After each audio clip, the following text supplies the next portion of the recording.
to the Almighty is a must before doing any work. So for a holy and peaceful beginning of the event, let us all pray to the goddess Saraswati so that she showers her blessings on us.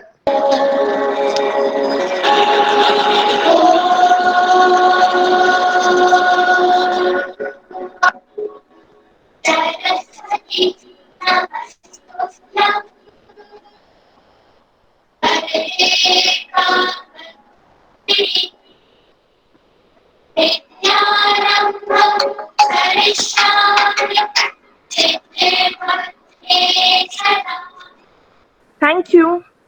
Now I would like to introduce our speaker for the day, Mr. Umang Patel. Mr. Umang has done his bachelor's in information technology. He has a strong 15 plus years of experience working as a senior software engineer, architect in finance, insurance, retail and healthcare industry.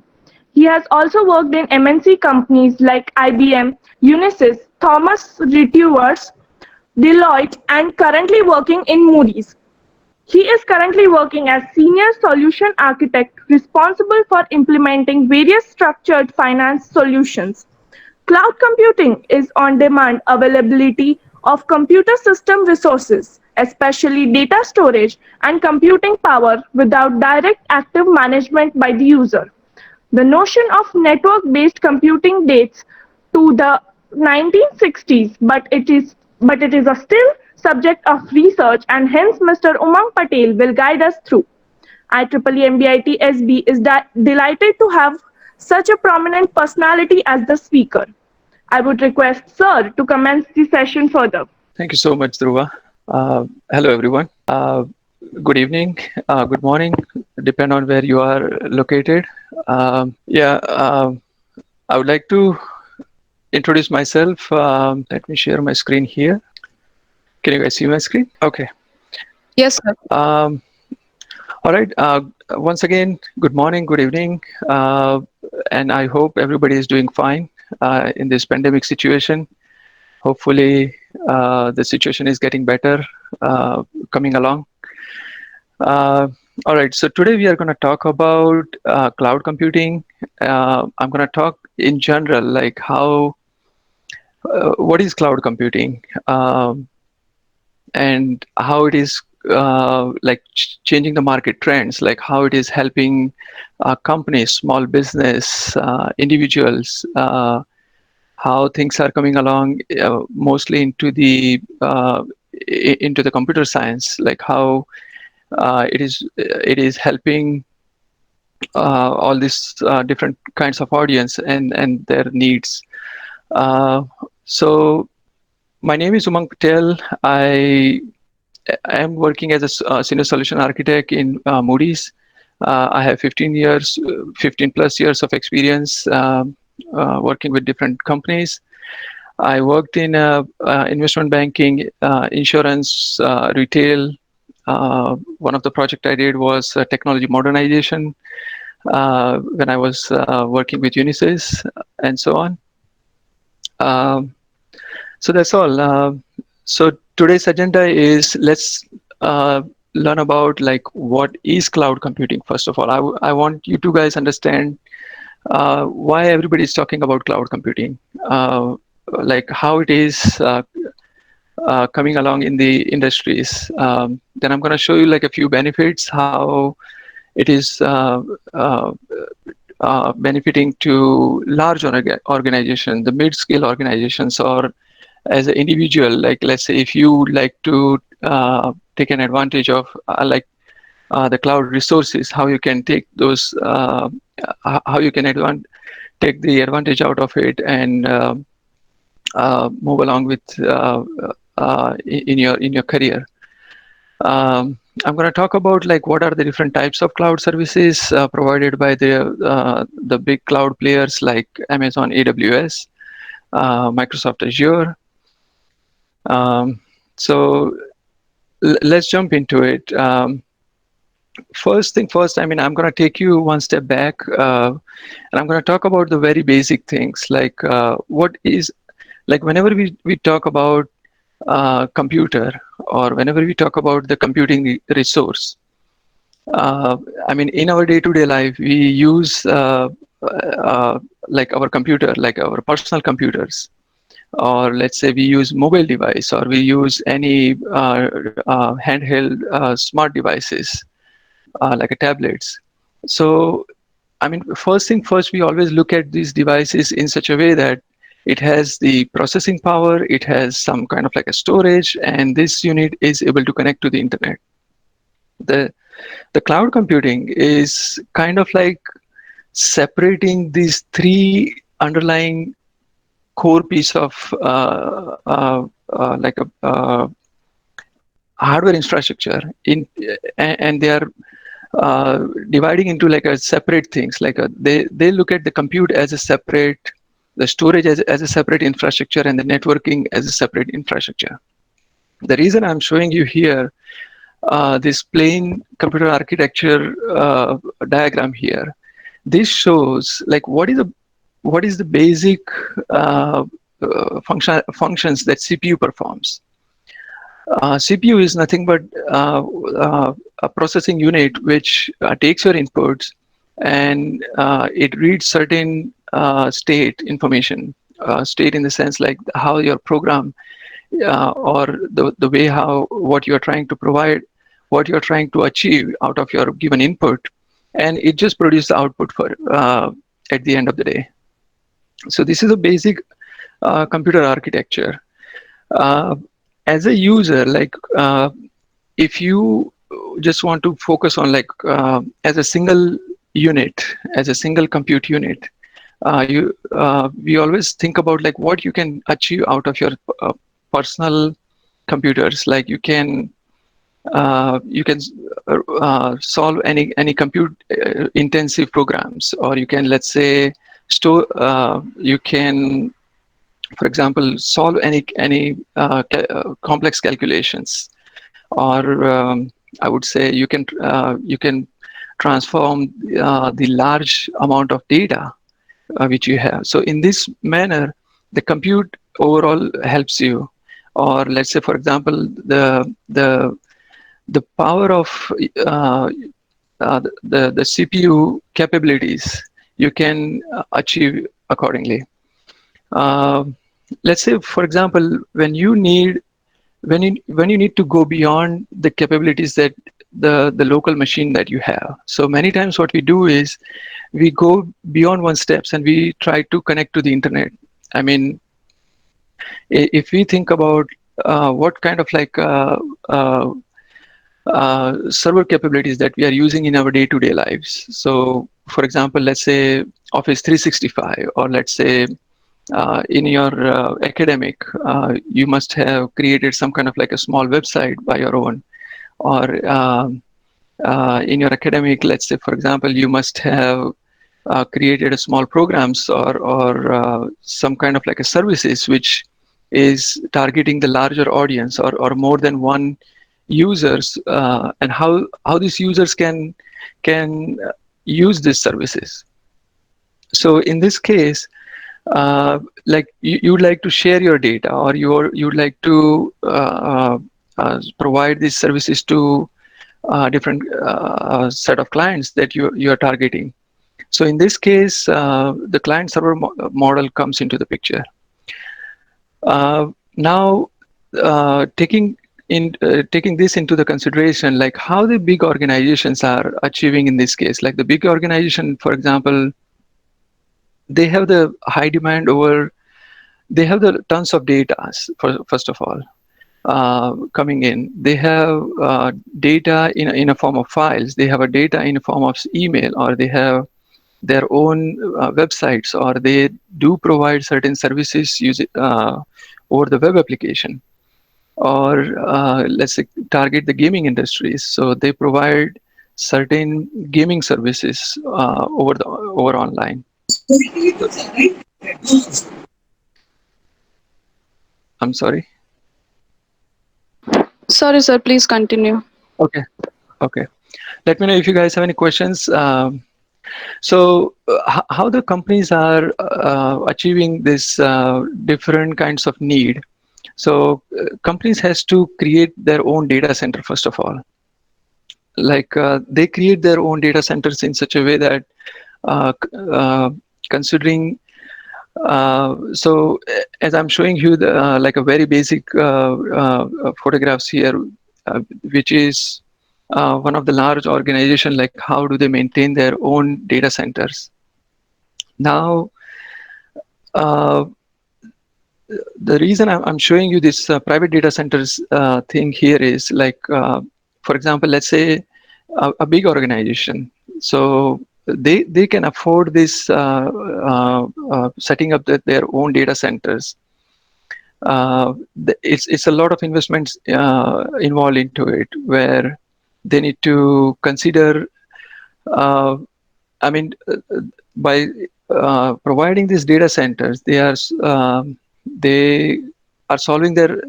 I mean, they are doing their own business, like. For example, Google or Microsoft, or let's say any finance industries, or let's say, for example, any insurance industries.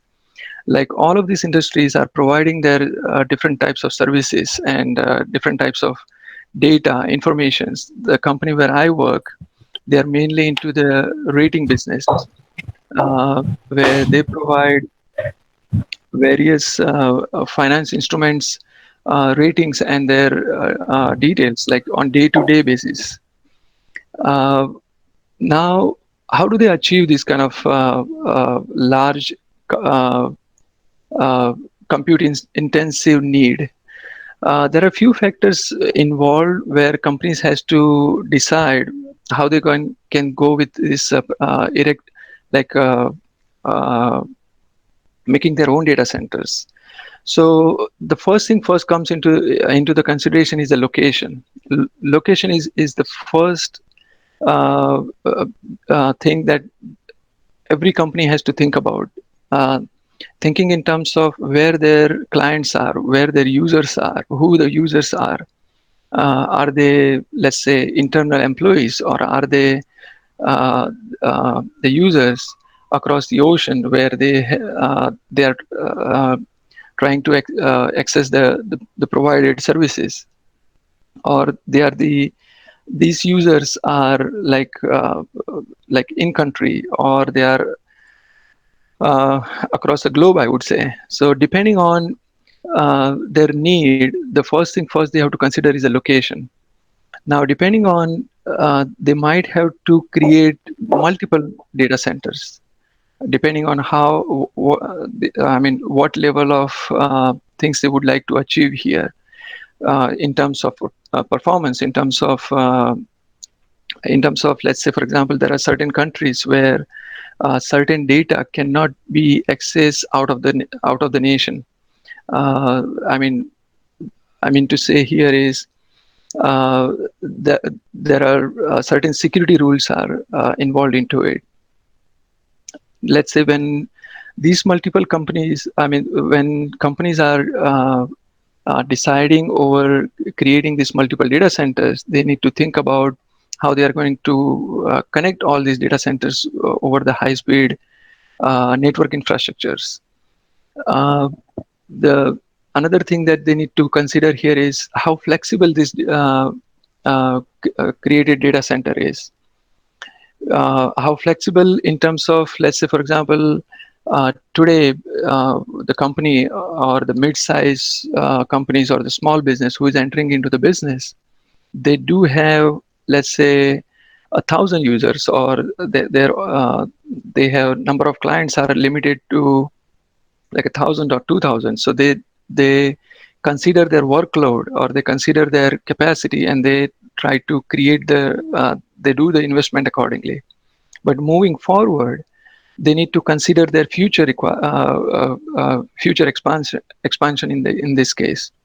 So considering in that, these companies has to constantly doing the investment into their data centers, considering how can they make this, how can they scale up their data center capabilities. Another thing that the companies has to consider here is the disaster recovery option. What if, let's say, how they can achieve or how they can maintain their business continuity, considering any, let's say, natural calamities, for example, earthquakes or fire, or let's say a flood or anything. So how these companies can, they need to think about all these natural disaster recovery options as well. In this case, what companies are doing is they do create like a multiple data centers. They create like they keep their different. I mean, they need to make sure these DR sites or these DR data centers are near to. I mean, in case of if the primary data center goes away, they should be able to switch over to the DR immediately without any delay to maintain their business continuity. And so this way, I mean, the private companies has to think about all these main um, points here before they do large investment into creating their own data centers. Now, before we go into the cloud computing, I would like you, I want you guys to understand like how, like, so considering like creating your own private data centers bring your own challenges, and there are so many uh, uh, uh, big decisions that companies has to make. Or let's say if you are individual, if you would like to maintain your small application or services, you need to think about like how you're going to make sure that your service continuity, considering all these different aspects. Uh, so in the computer science, like the first thing they came up with something called virtualization. What does it mean by the virtualization? I'm going to take you to the cloud computing and how. I mean, the reason I'm talking about this virtualization things and other low-level classification, low-level concepts here, which is going to help you into understanding the whole cloud computing and what it is overall. So the virtualization is nothing but uh, it is creating an abstract layer over the underlying hardware infrastructure. So whatever I talked so far about the data center, you see most of the decisions came based upon it was all involved into everything was involved into considering all the hardware infrastructure, but nobody talk about like how this hardware infrastructure can be used with its like highest capacity. So, for example, let's say you see here, you have multiple services are running, or you have multiple needs which are running in your organization. Like you have a mail server, you have your web server, or you have a few legacy internal legacy applications which you are running internally.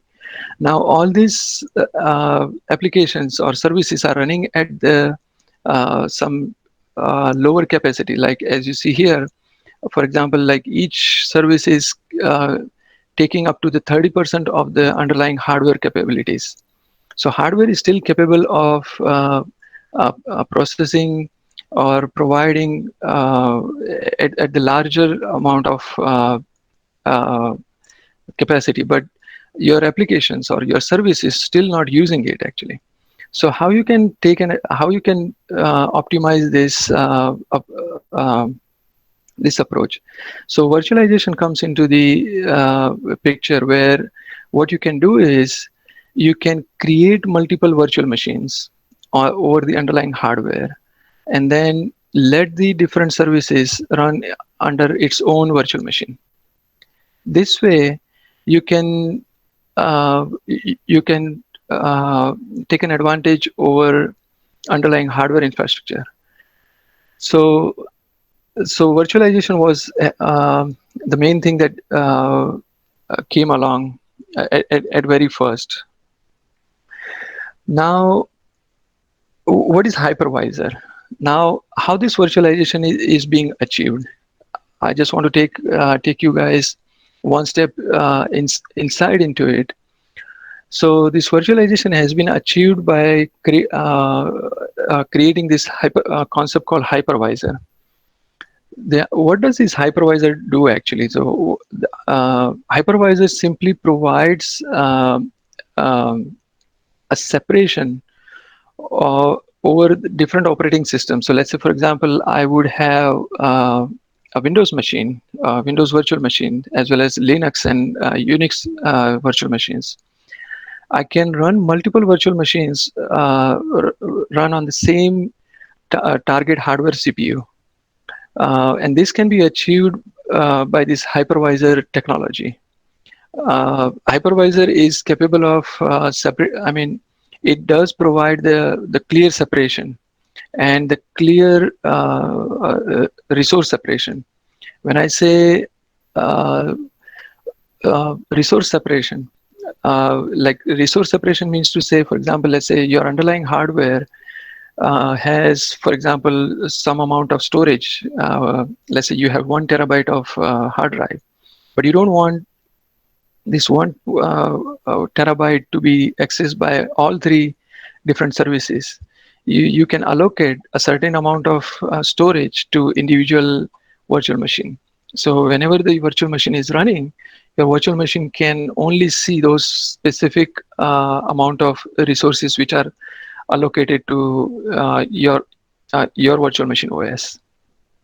I mean, you guys must have seen in your day-to-day work, the machine that you guys are using, how capable the CPU is, how much the storage you have, or how much RAM you have, which CPU can use to do any processing intensive work.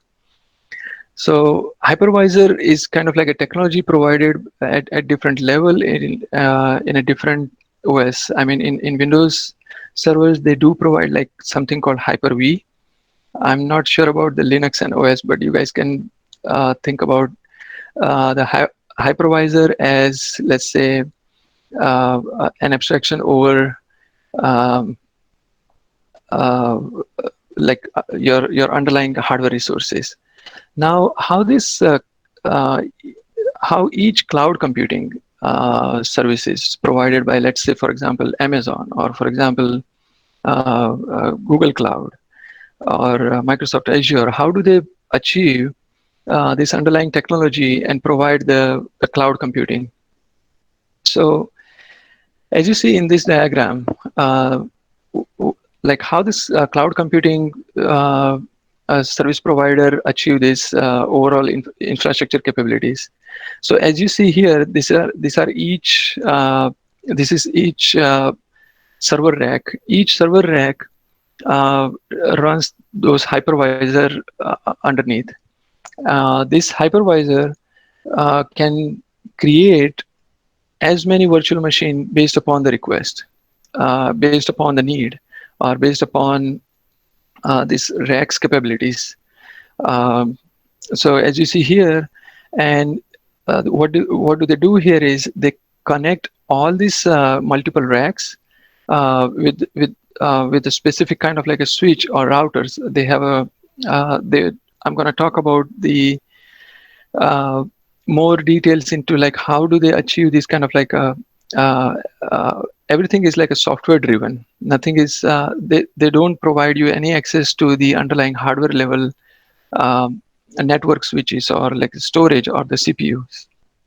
But what I'm trying to say here is all these racks are connected with their high capacity network infrastructure, and again, let's say these tons of racks are connected in such a way they can orchestrate these connected hardware devices. And what does this orchestrator do is our orchestrator provide some kind of like intelligence code or intelligence programs where and this orchestrator exposed this functionality through API. So I'm not sure whether you guys have seen the AWS console or Azure console or Google Cloud console, where you can create your own account and you log in into your console.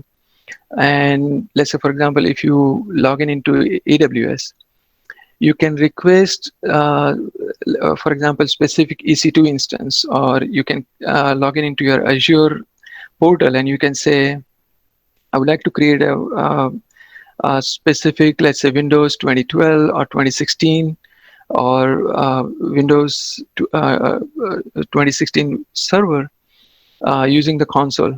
What this console does is the console is nothing but is talking to this APIs. This API is sending this request to the orchestrator. Now this orchestrator does have all the details, like how the what does it mean by creating the virtual machine requested by the user.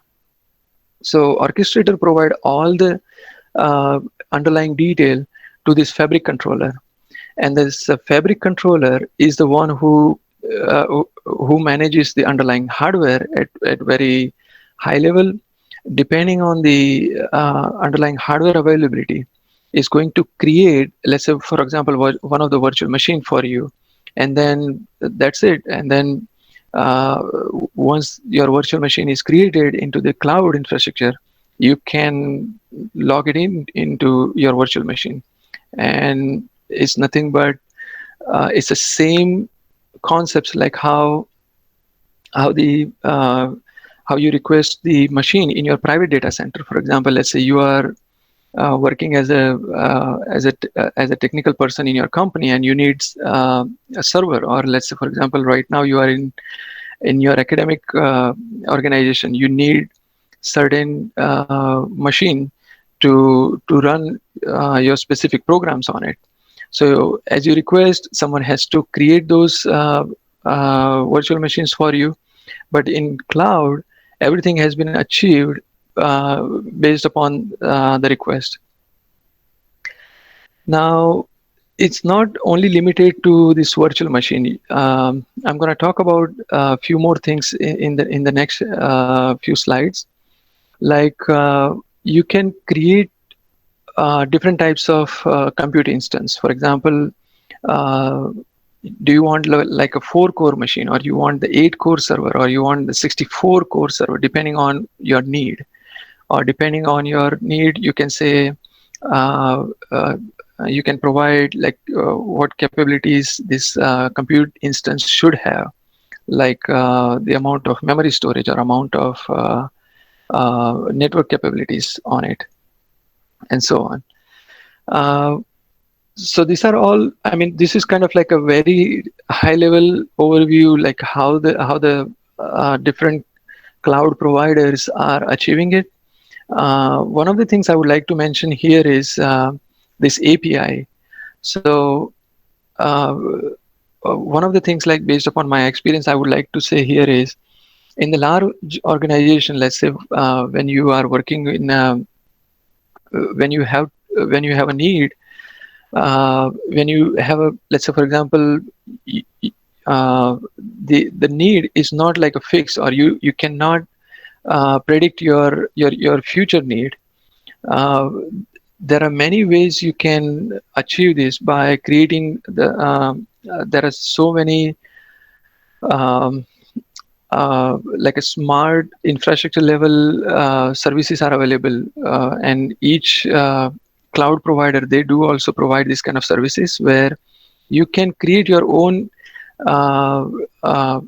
API. I mean, you can use their API, where depending on, let's say, for example, if I give you a simple example here, you must have, let's say, multiple virtual machines running in a cloud, and then suddenly you saw that the traffic increases to your service, and your service is running slow, or your service CPU is running beyond the capabilities, like it's running beyond the 60% of the underlying hard CPU cycles.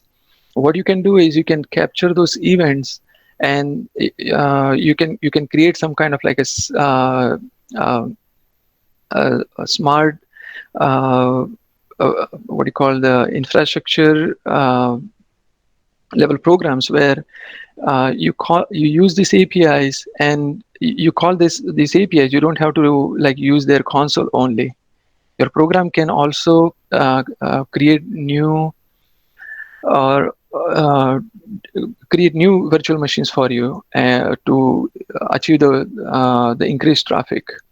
Or vice versa, let's say your traffic has decreased, the number of clients are no longer are there. Or let's say, if I give you an example in such a way like a media services, for example, Netflix, or for example, Amazon, they do provide the media services. And you can imagine that during the 24 hours day, there are this media service requirements varies depending on in which time zone you are. So mostly people use these media services during the evening hours. The morning hours are like kind of like you don't need to maintain all this infrastructure. I mean, virtual machine up and running, and you don't have to pay for it. So you can they do have like a orchestrate. I mean, they do have their own way of handling this scaling up and scaling down their infrastructure by using the APIs only. These are all about like how the cloud works. Um, there is few I mean, what are the benefits of cloud over the managing your own private data center? So cost is one of the things, as I mentioned. You can scale up and you can scale down whenever, depending on your need. Or let's say, for example, you guys are doing some prototype work, or you guys are, or let's say company wants to create some, they would like to test certain things before they enter into the market. Where so how can they predict this their need actually? So testing is one of the challenging tasks. Let's say how many servers do I need? How many at what level this server's capacity should be? So in all these cases, the cloud comes to the advantage where you can request for those resources at runtime, and as soon as you're done with your prototype, or let's say as soon as you're done with your test, you can release those resources and you don't have to pay anymore. Global scale is one of the things. For example, what if your clients are across the globe? Let's say the companies who is doing the business into the multiple region or multiple continents. How can they achieve the performance if I'm in a American region, and let's say if I have few users in Europe or a few users in Australia or in Asia, how can I achieve the performance? The cloud provides this kind of like infrastructure where you can create your all these resources over the different location. One of the thing I would like to mention here, I think in the security is one of the challenge for every organization.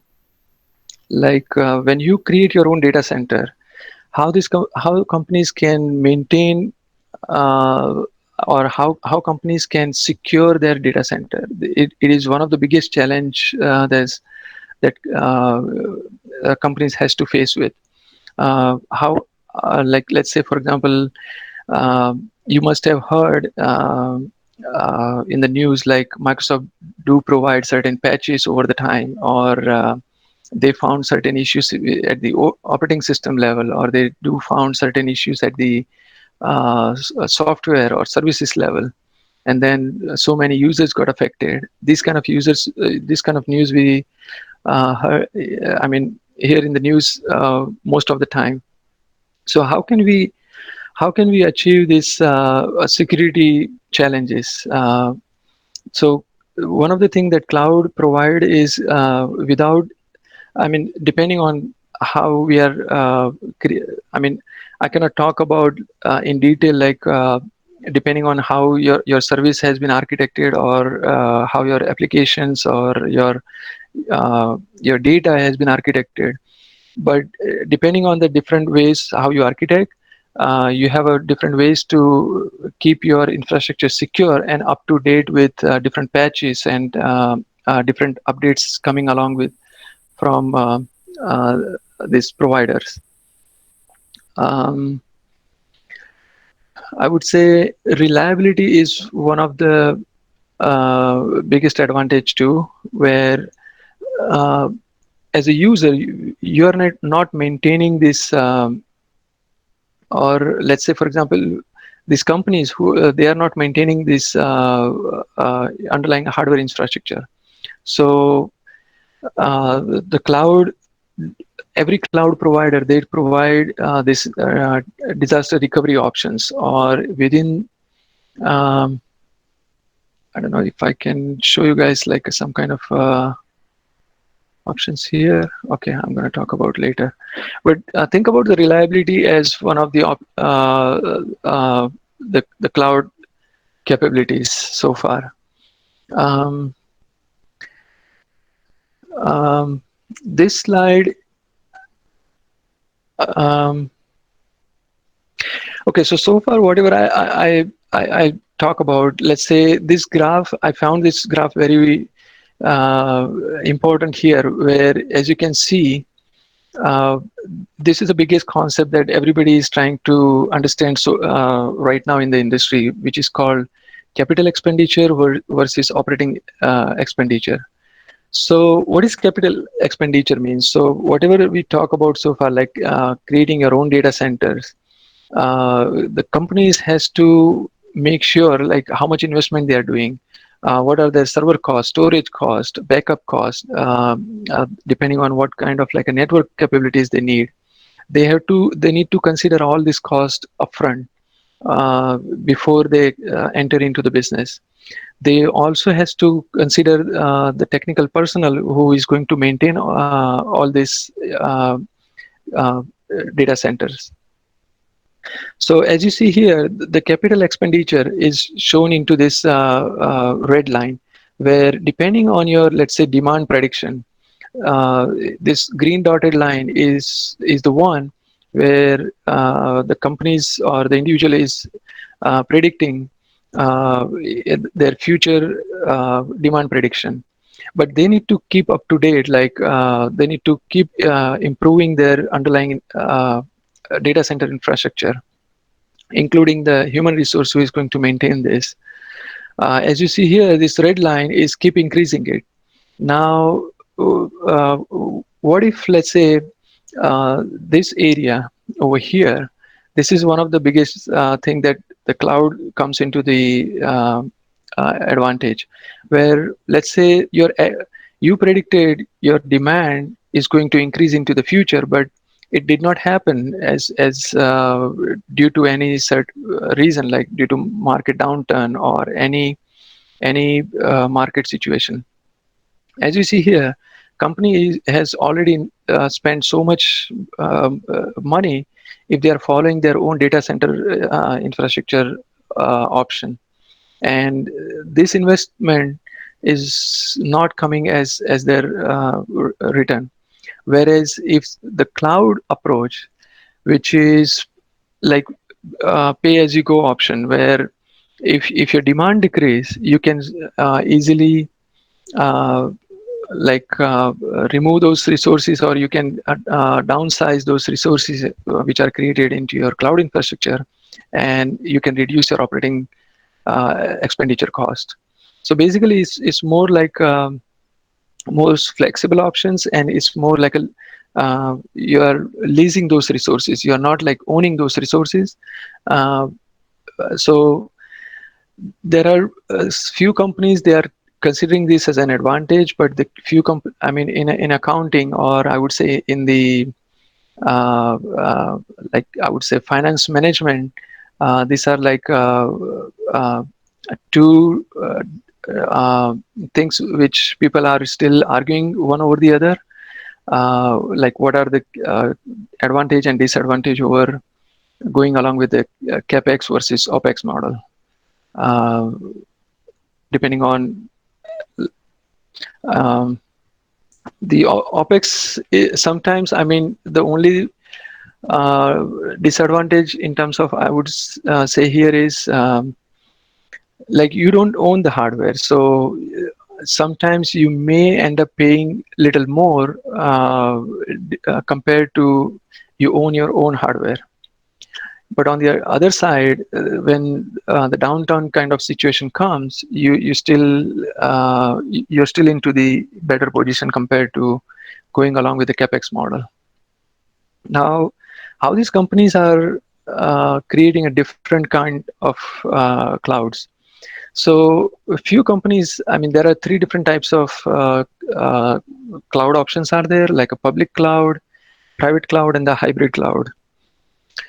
Uh, Public cloud means to say, um, I cannot disclose certain things here from my own company, but I can say here, I mean, few companies, they completely go into the public cloud options where they don't keep anything in their underlying data center. Everything is kept into the cloud, uh, I mean, the cloud service provider infrastructure, where because they would like to keep their infrastructure flexible enough, scalable enough, high available. They would like to achieve the fault tolerance on it. Whereas certain companies, they do have, let's say, for example, they have certain data which is secret, or they cannot share this data, or they cannot keep this data. They need to follow certain protocol, or they need to follow certain governance details. In those cases, right now, there are many options are there where in similar way, companies can also create their private cloud infrastructure as well. So earlier we saw the private data center, but using the same cloud options, the companies can create their own private cloud as well. Uh, there is another option is also there where what companies do is they keep their public facing, or let's say the end user centric services and the data in the public cloud, whereas they keep their internal informations or their internal data services into their private cloud, infrastructure data center. Now, what this hybrid cloud means to say, now let's say you're doing some prototype in your own private data center. You still have some secret informations or certain things which you cannot make it publicly available. You can keep it internal into your internal data center. You can produce certain end results into your private data center, and then you want to move it into a public cloud where this end result you would like to make it available for the end user. So there is an option for something called hybrid cloud, where first you like create your first the things gets evolved into the private data centers, and then slowly moved into a public. uh, it can be vice versa as well, like you collected a lot of analytical information from the public, and you would like to do some you like to learn like how the users are coming onto your web applications, or how the users are, or which services are being used most, or which part of the services are being used more into which you have exposed into your public cloud. You can do all sort of machine learning on it by bringing back from the public cloud into your private data center, and run those smart machine learning algorithms in your private data centers. Now, um, okay, so I'm going to jump on to the this slide. I'm sure you guys must have seen this many places. Uh, I mean, right now, the moving into the cloud is kind of like a evolve process. It's not like the companies are able to move it uh, like very next day into the cloud. Then uh, it's like a kind of like uh, a slow moving process in the sense companies must have a lot of legacy applications, or companies must have certain modern applications as well. So as you see here, the cloud, all cloud providers, they do provide three different types of cloud computing models, where infrastructure as a service, platform as a service, and software as a service. Infrastructure as a service means to say, for example, you don't care about the underlying networking, storage, the underlying hardware, how these underlying hardwares are providing you the virtualization. Uh, all you need is, you just need a virtual machine, and you know how to manage it, and you know how to run your services on your given virtual machine. Whereas, for example, let's say you don't want to maintain even the underlying OS. You can have like you would like to just subscribe to certain uh, re- I mean ready-made available service. For example, database service. I mean, you just have the data. You can simply say you have SQL Server data, or you have Oracle data, or you have the Postgres. SQL is one of the database which is coming along in the market. You have, let's say, for example, all these database services, or let's say you have certain analytic services. So where or you may wants to do like a messaging service. I don't know how many of you knows about the messaging services, but what I'm trying to say here is, you want to just take an advantage of provided services only. You don't want to maintain the underlying OS. You don't want to maintain the scalability, like how many servers you want to I mean, how many different database instance you want to maintain in parallel. Let's say you want to do the automatic backup, recovery, restore. All these kind of services can be provided by the cloud computing as a platform as a services. The last option is kind of like a software as a service. This is like a very high level service. I mean, you guys must have used so far like Office 365, or when you go to Google Slides or Google Presentation, or let's say if you use a Google Drive. All these services are kind of like a software as a services. I'm not sure I can talk here, but whether you guys know about something called what do you call this? If I give you the example, like let's say like a software as a service. I don't know whether you guys use this messaging as well, like Slack, or any messenger which you use.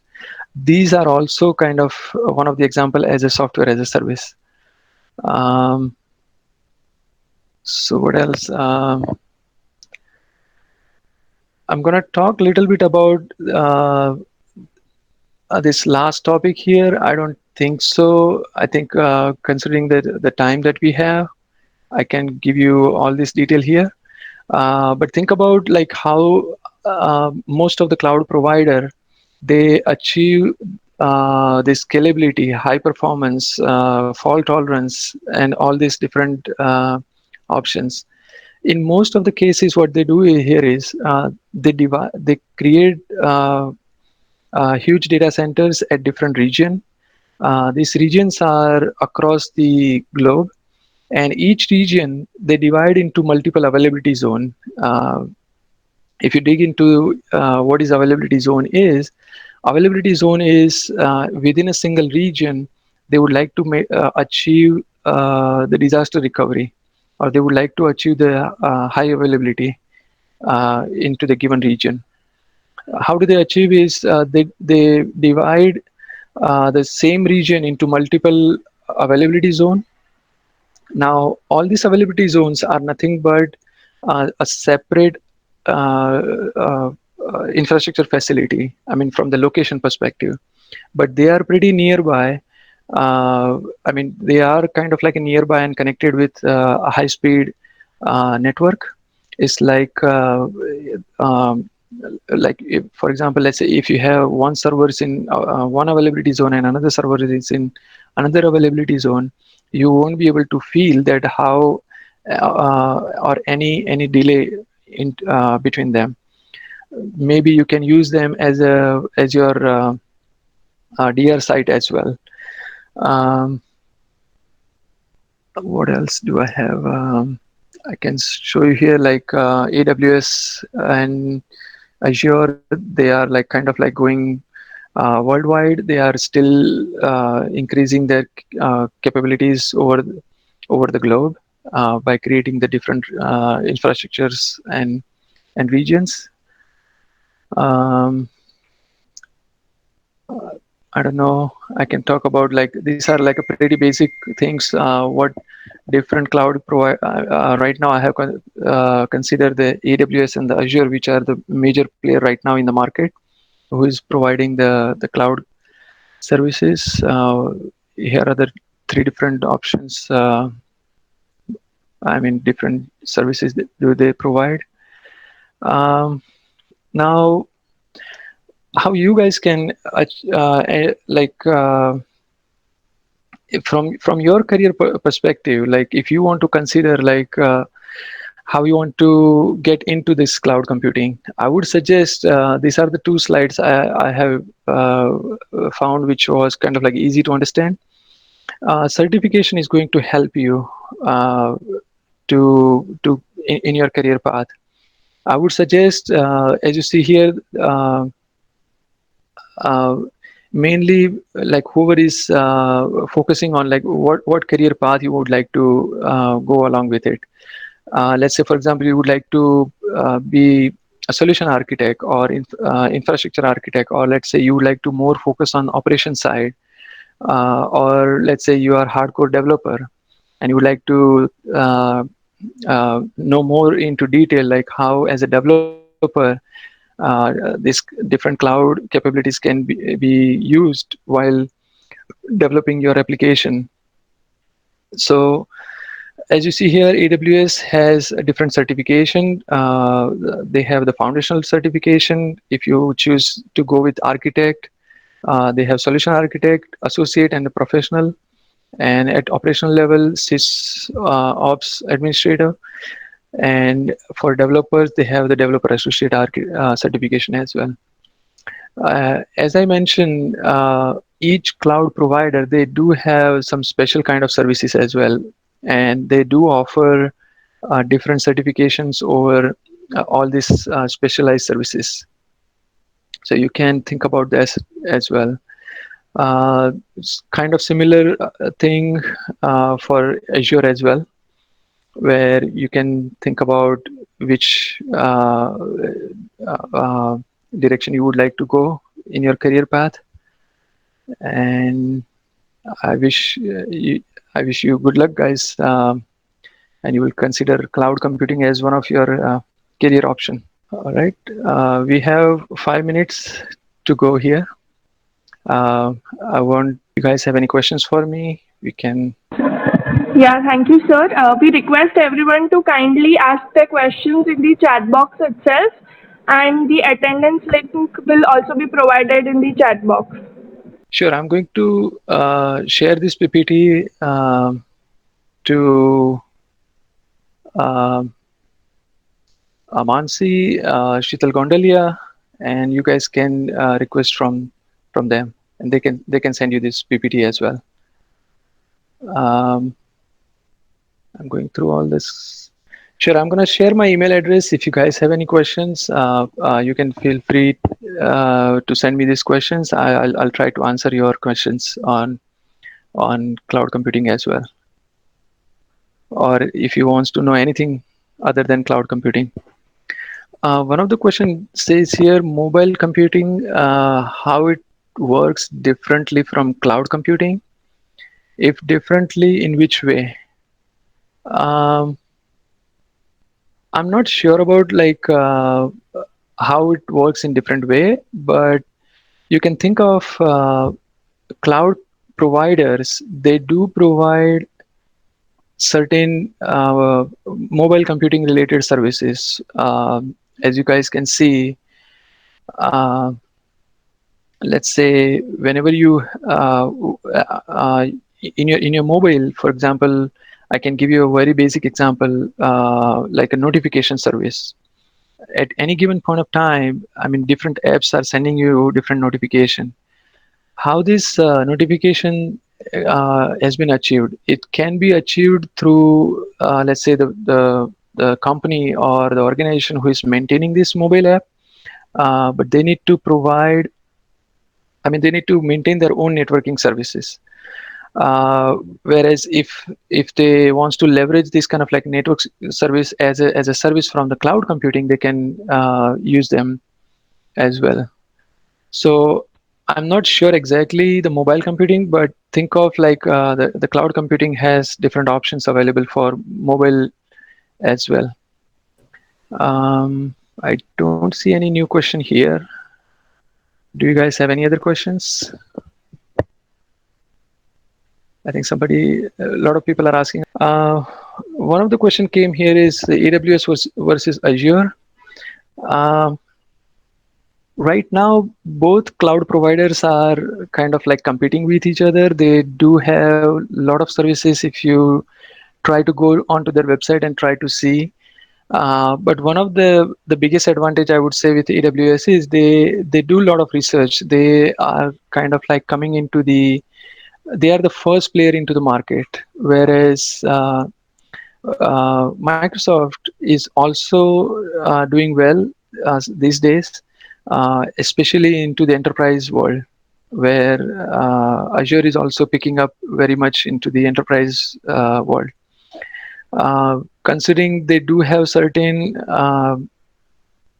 proprietary capabilities, like I would say, they do have one of the examples, like I would say Active Directory. They do have their own Windows OS, which every users are mostly familiar with.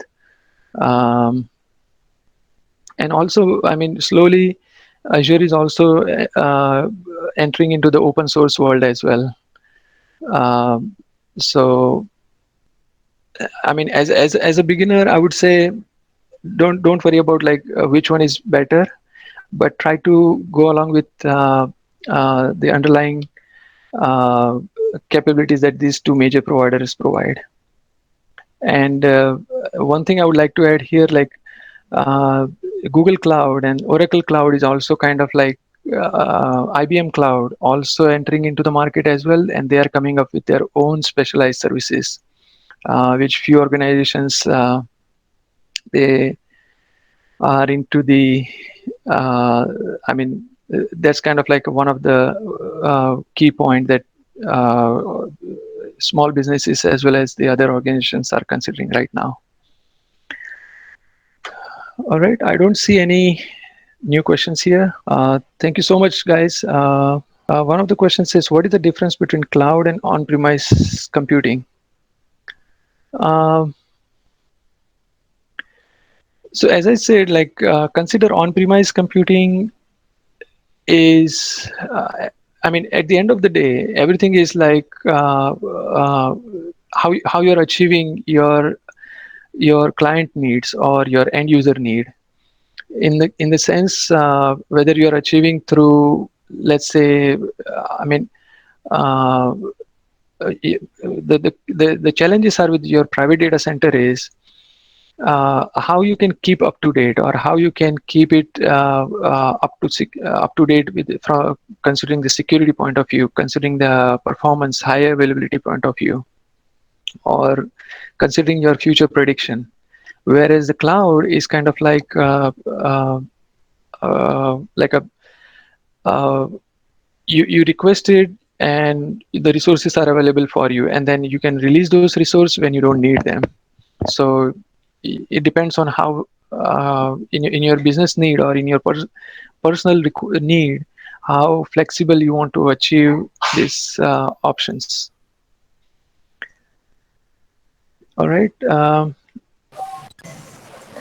Okay, thank you, sir. The session was actually very informative and useful.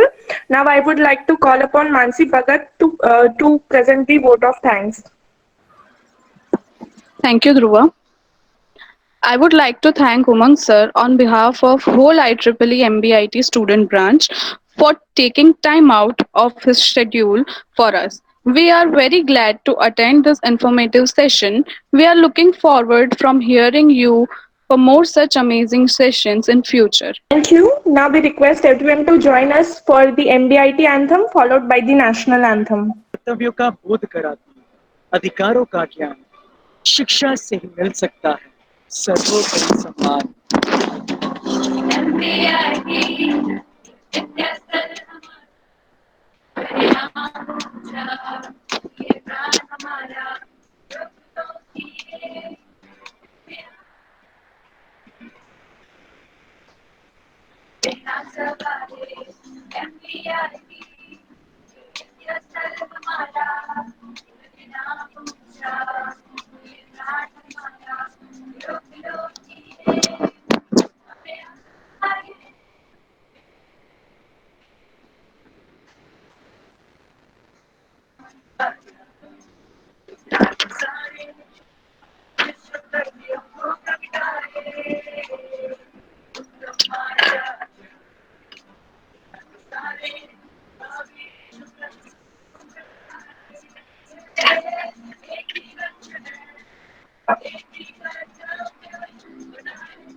Thank you so much, guys. I really appreciate.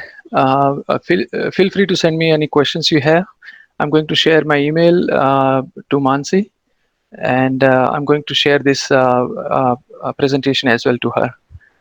Thank you so much, and have a good evening. And I hope everybody stays safe. Thank you. Thank you so much, sir. Thank you. The presentation and the recording of this webinar will be mailed to you all along with your certificates. Thank you very much for joining us.